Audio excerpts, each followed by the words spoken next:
13e et dernier chapitre. Wiley s'ennuyait. Elle avait fini son livre. Il n'y avait plus rien à lire dans cette maison, à part des revues commerciales et financières et quelques vieux Playboy. Il faisait un peu trop froid pour aller dans la piscine, ce qui n'était d'ailleurs pas tellement passionnant même quand il faisait chaud. Elle était lasse des bains de soleil, mais pas assez lasse pour faire la sieste. Elle commençait à en avoir franchement marre de passer sa vie à attendre, en se prélassant au bord des piscines. Et puis, la glace de son thé glacé avait fondu. Elle posa le verre sur le ciment, à côté de la chaise longue, remonta un peu le bas de son bikini orange sur ses fesses en se levant et entra dans le pavillon. Si c'était bien comme ça que ça s'appelait, qui, selon Frank, avait l'air d'un ranch d'opérette. Ça avait vraiment l'air d'un ranch d'opérette, avec toutes ces couvertures indiennes et ces animaux qui vous regardaient du haut des murs. Elle alluma la radio de la chaîne hi-fi et entendit de la musique rock qui lui plut, mais qu'elle ne reconnut pas, et elle était en train de taper doucement en mesure, sur ses cuisses nues quand Frank franchit la porte d'entrée. Frank et Jean et le nouveau, le petit malin qui portait un fusil. Elle n'avait pas entendu la voiture arriver. « Hé, salut, qu'est-ce qui se passe ?» Les trois hommes s'étaient postés devant les fenêtres du devant et ne faisaient pas attention à elle. « On dirait que je loupe toujours le début, » fit Wiley. « Est-ce que quelqu'un veut bien me mettre au courant ?» Elle s'approcha, en balançant légèrement des hanches en mesure avec la musique, pour pouvoir regarder au-delà de Frank, par la fenêtre, la cour et la longue allée qui s'avançait entre les arbres. Elle vit d'abord l'Oldsmobile, puis elle l'aperçut tout à fait contre le bord, à côté des arbres, comme si on l'avait caché là. Ils attendaient que quelqu'un arrive dans l'allée, et, à cette idée, elle cessa de balancer ses hanches en mesure, et elle pensa à la police. « Tu penses, demanda-t-elle, que je devrais commencer à faire les valises, ou quoi ?»« Il est dans les arbres, dit Renda. « Il pourrait, dit Lundy, s'il nous a vus tourner. »« Mais ça, c'est pas sûr. » Renda regarda Wiley par-dessus son épaule. « Donne-moi les jumelles, sur la table. Ça t'ennuierait de me dire ce qui se passe ? Donne-moi les jumelles. » Il releva la fenêtre, se mit à genoux, prit les jumelles que lui tendait Wiley et posa les coudes sur le rebord de la fenêtre. Les arbres étaient maintenant tout proches, sombres mais nets, quand il eut fait la mise au point. Il orienta lentement les jumelles vers l'allée, les laissa braquer dessus un moment en essayant de voir jusqu'au bout du chemin de terre, puis il revint lentement vers les arbres. Il s'arrêta.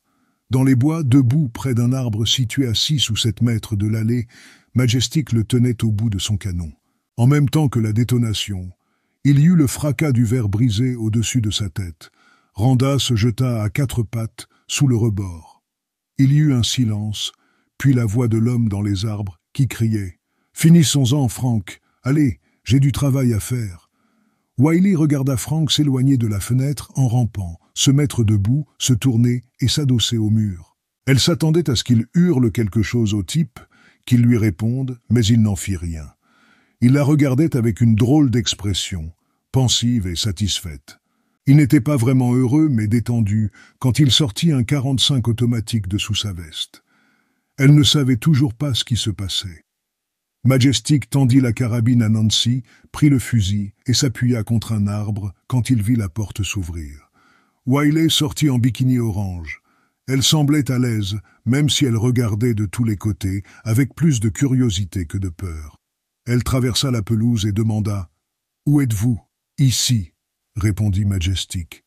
Il vit qu'elle tournait les yeux dans la bonne direction, mais il était sûr qu'elle ne pouvait pas encore le voir. « Frank n'est pas là, » dit Wiley. « Vous voulez venir l'attendre à l'intérieur ?» Cette fois, il ne répondait pas. Elle se tourna pour s'en aller. « Bon, alors, ravi de vous avoir parlé. Wiley. » Elle s'arrêta, tourna la tête et dit « Ouais, venez ici. Je ne sais pas où vous êtes. Ici. »« C'est ça, » dit Majestic. Il attendit. Elle avança avec plus de circonspection et quand elle fut sous les arbres, elle vit où il se trouvait. « Qu'est-ce qu'il fait ?» demanda Majestic. « Il veut que vous me montriez du doigt pour pouvoir tirer. »« Je vous ai dit, il n'est pas là. La voiture est là-bas, » répondit Majestic. « Elle est à quelqu'un d'autre, » dit Wiley. « Wiley, dites à Frank que les flics arrivent. Dites-lui que s'il veut régler ça, il n'a pas beaucoup de temps. » Elle hésita. « La police, hein ? Écoutez, je n'ai vraiment rien à voir avec ça. Je suis là parce que je passais, c'est tout. » Qui est-ce qu'il y a d'autre? Combien ils sont? À nouveau, elle hésita. Rien que Frank et 2 autres. Oh là là, il me tuera. Majestic se tourna vers Nancy. Faites-la monter dans le pick-up, retournez sur la route et attendez-moi là. Wiley dit à Nancy, je ne sais vraiment pas ce qui se passe. Je n'ai pas de vêtements ni rien. Ne vous en faites pas. Je vous donnerai quelque chose de bien. Nancy se tourna vers Majestic. Vous attendrez les flics, hein, Vincent? S'ils viennent, répondit-il. Mais pour le moment, ça dépend encore de lui. Maintenant, il ne la voyait plus. Il y avait eu une petite tache orange, dans les arbres, mais elle avait disparu. Où est-ce qu'elle est passée? Demanda Copas. Ça ne lui plaisait pas du tout. 5 gars de mort et l'autre était là-bas à les attendre. Ce type devait être complètement dingue, avec tout ce qu'il avait fait. Il l'a attrapé, dit Lundy qui tenait son gros magnum appuyé sur le rebord de la fenêtre. Pourquoi il ferait ça? Se demanda Copas qui dit. Ils sont peut-être partis. Il voit qu'on le tient, alors il l'a prise et ils se sont taillés. Il est là, dit Renda, qui en était sûr maintenant qu'il commençait à connaître cet homme, à le comprendre. Le salaud, il faut qu'on le fasse sortir de là, ou qu'on aille le chercher, Copas demanda. Qu'on sorte dehors, vous voulez dire? Randa le regarda. Si je te dis de le faire, en avançant, plié en 2 à l'abri des arbres, Majestic atteignit sans problème l'Oldsmobile 98.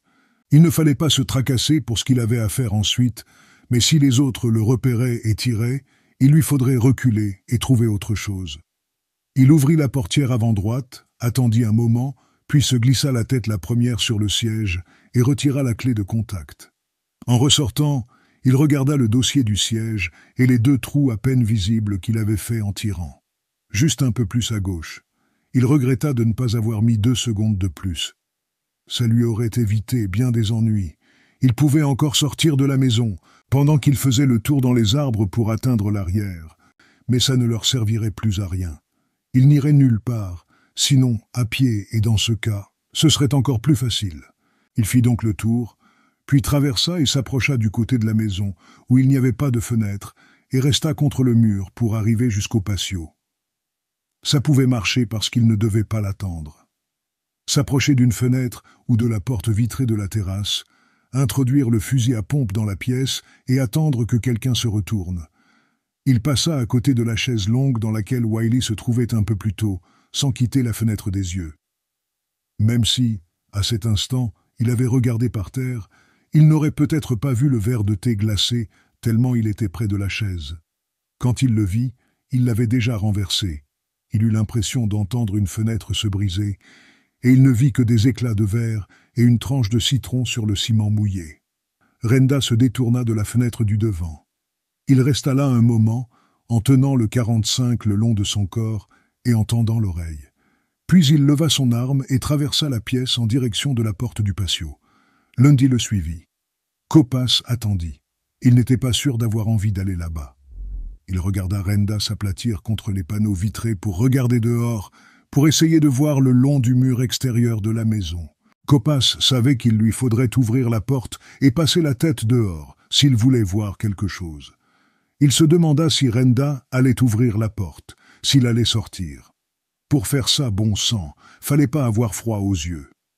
Il entendit Renda dire à Lundy « Reste là, je vais monter sur la terrasse. Je le repère, je te préviens. » Lundy, qui avait son gros magnum, hocha la tête et se rapprocha de la porte, tandis que Renda traversait la pièce dans l'autre sens.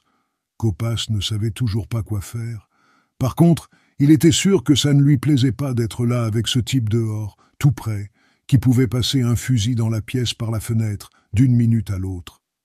C'est pourquoi il suivit Renda dans l'entrée, puis dans l'escalier. Le type ne pouvait pas passer un fusil par une fenêtre du premier étage. Renda entra dans une chambre et s'approcha de la porte vitrée coulissante qui donnait sur la terrasse. En sortant, il jeta un coup d'œil à Copas, sans rien dire bien qu'il eût remarqué sa présence. Comme les autres fois, il regardait à travers Copas comme s'il n'était pas là. Copas demanda « Qu'est-ce que vous voulez que je fasse, monsieur Renda ?» Renda l'avait peut-être pas entendu. Il était sorti sur la terrasse et regardait le patio, par-dessus la rampe. Copas leva son fusil et s'approcha de la fenêtre ouverte. Il ne sortit pas. De là où il était, il voyait presque tout le patio et la piscine, où le soleil étincelait sur l'eau claire et verte. Il regarda Renda se mettre à quatre pattes pour essayer de voir entre les lames du plancher de la terrasse. Puis Renda revint, dans cette position, vers la porte et ne se releva qu'en y arrivant. « Le salaud, il est là-dessous, dit Renda. « Oui, mais où ?» se demanda Copas. La terrasse faisait dans les 10 mètres de long. Il pouvait être juste au-dessous d'eux, ou un peu plus à droite ou à gauche, ou encore caché derrière quelque chose. Il regarda Renda retourner à la rampe et regarder par-dessus vers la gauche, là où devait se trouver la porte du patio où était posté Lundy. Il regarda Renda se pencher par-dessus la rampe en pointant le 45 tout droit vers le bas, et n'en crut pas ses oreilles, quand Renda hurla soudain « Jean, il va passer sur le côté, descends-le !» Majestic levait les yeux sur la terrasse, au-dessus de lui, et braquait son fusil tout droit vers le haut, sur l'endroit où il était sûr que se tenait Renda, où il avait entendu qu'on bougeait et où les raies de lumière entre les lames ne passaient pas. Il n'avait pas su que c'était Renda. Il ne l'avait pas su avant d'entendre la voix de Renda, claire, nette, surprenante. Il entendit autre chose. Une porte, des pas précipités sur le ciment. Il avait le temps, au moins 3 secondes avant Lundy, qui courait au bord de la piscine, le voit, s'arrête et braque le magnum sur lui. Le temps de baisser son fusil, de tirer, de recharger, de tirer encore et de voir Jean Lundy décoller puis basculer dans la piscine. Renda vit cela et sut où le type se trouvait au-dessous, à peu près. Alors il se mit à tirer en bas entre les lames du plancher, en groupant son tir sur un espace restreint.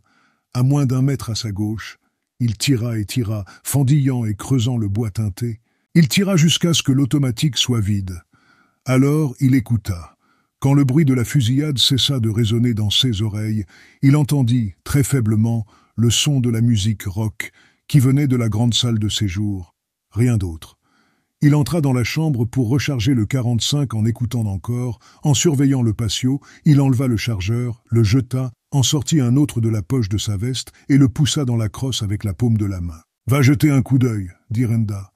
Copas s'était éloigné de la porte vitrée en reculant jusqu'à ce qu'il soit arrêté par le lit. « Monsieur Renda », il s'arrêta puis reprit, « le type n'allait pas sur le côté. Je regardais, je l'ai pas vu. Vous avez dit ça à Jean. Vous vous êtes servi de Jean pour repérer le type. » Copas le vit se retourner.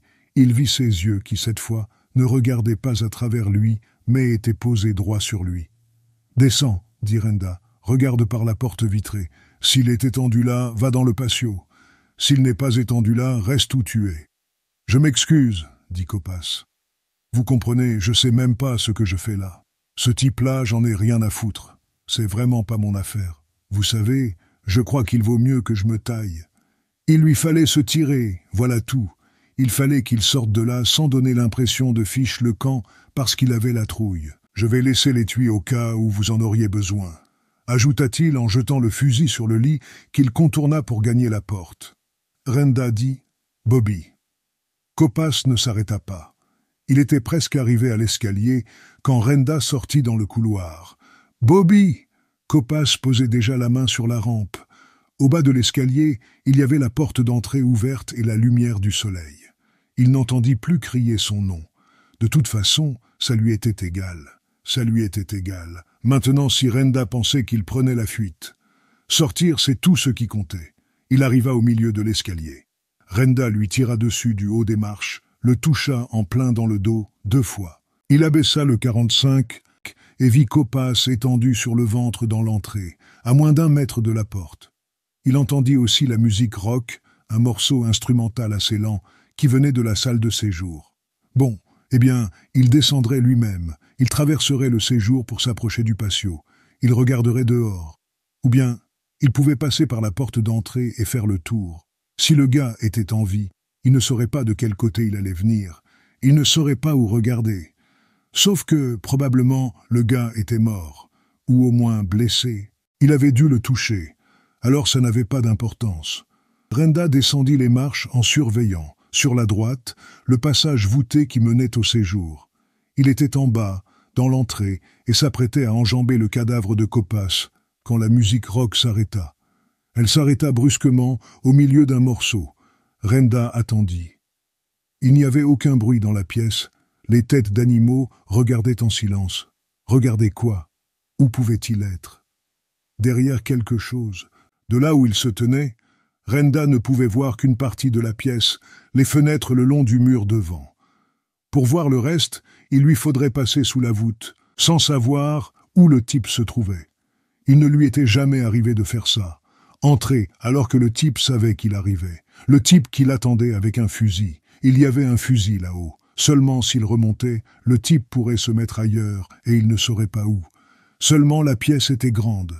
Ou bien il était retourné dehors et passé son fusil par la fenêtre. Il se dit « C'est pas un jeu, bon sang. Barre-toi ». Renda sortit par la porte, traversa la pelouse en courant, atteignit l'Oldsmobile, ouvrit la portière et commença de se glisser sur le siège. La clé n'était pas sur le contact. La putain de clé n'était pas sur le contact. Lundy avait la clé. Non. Elle était sur le plancher, sur le tableau de bord, sur le pare-soleil. Elle était bien quelque part. Frank! Renda descendit lentement en se tournant un peu pour regarder par-dessus la porte ouverte de la voiture. Majestic se tenait sur les marches du perron, le fusil dans le creux de son bras plié. « Vous l'entendez » demanda-t-il. Renda se tourna un peu plus, en restant à l'abri de la porte de la voiture. Maintenant, il l'entendait.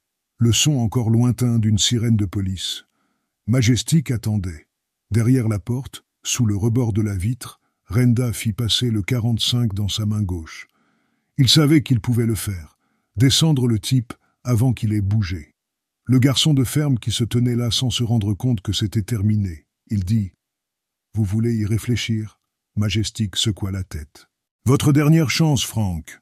Renda leva le 45, le tint à bout de bras à côté du bord de la porte, tira et essaya de viser en tirant à nouveau. Aussitôt Majestic pointa le fusil sur lui, fit voler la vitre de la porte en éclats, regarda Renda sortir en titubant de derrière la porte, en tenant toujours le 45 à bout de bras et tira encore. La charge de plomb projeta Renda contre le côté de la voiture et emporta la vitre de la porte arrière.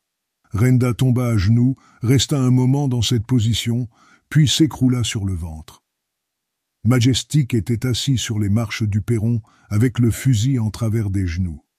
Il regarda les 3 voitures de patrouille apparaître à toute allure entre les arbres, s'arrêter pile, les portes s'ouvrirent et les adjoints sautaient à terre avec des fusils anti-émeute ou revolvers au poing. En le voyant, ils s'arrêtèrent et regardèrent autour d'eux. Le lieutenant McAllen s'approcha. « Vous aviez raison, » dit Majestic. « Cet homme voulait me tuer. » McAllen le regarda sans rien dire. Il continua de marcher jusqu'à l'endroit où gisait Renda, se pencha et tâta la carotide. Il regarda à nouveau Majestic. Mais Majestic s'éloignait en direction du pick-up qui était arrivé derrière les voitures de police, de l'endroit où se tenait la fille.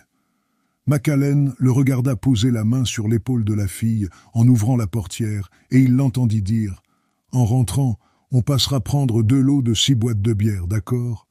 Il regarda la main de Majestic glisser jusqu'aux fesses de la fille quand elle monta dans la cabine et entendit qu'elle disait « Et là, doucement ». Il n'entendit pas ce que lui répondait Majestic en claquant la portière, mais il entendit le rire de la fille. Puis Majestic fit le tour du pick-up pour aller se mettre au volant. Il regarda McAllen et lui adressa un petit salut. McAllen ne lui rendit pas son salut. Il entendit encore le rire de la fille et regarda le pick-up s'éloigner entre les arbres. Ainsi se termine le roman, en espérant que cette lecture vous a plu.